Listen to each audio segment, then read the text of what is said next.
Early today, the Bureau of Customs carried out a search warrant in the property of the Discayas in Pasig City and found only 3 of the 12 luxury vehicles in the premises.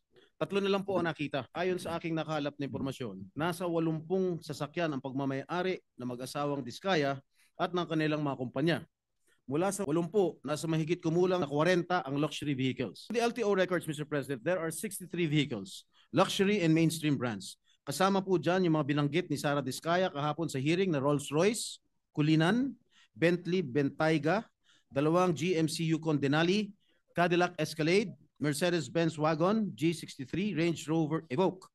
May 3 rin siyang binanggit kahapon, yung Range Rover Defender, Cadillac Escalade at Mercedes-Benz Maybach na wala po sa records ng LTO.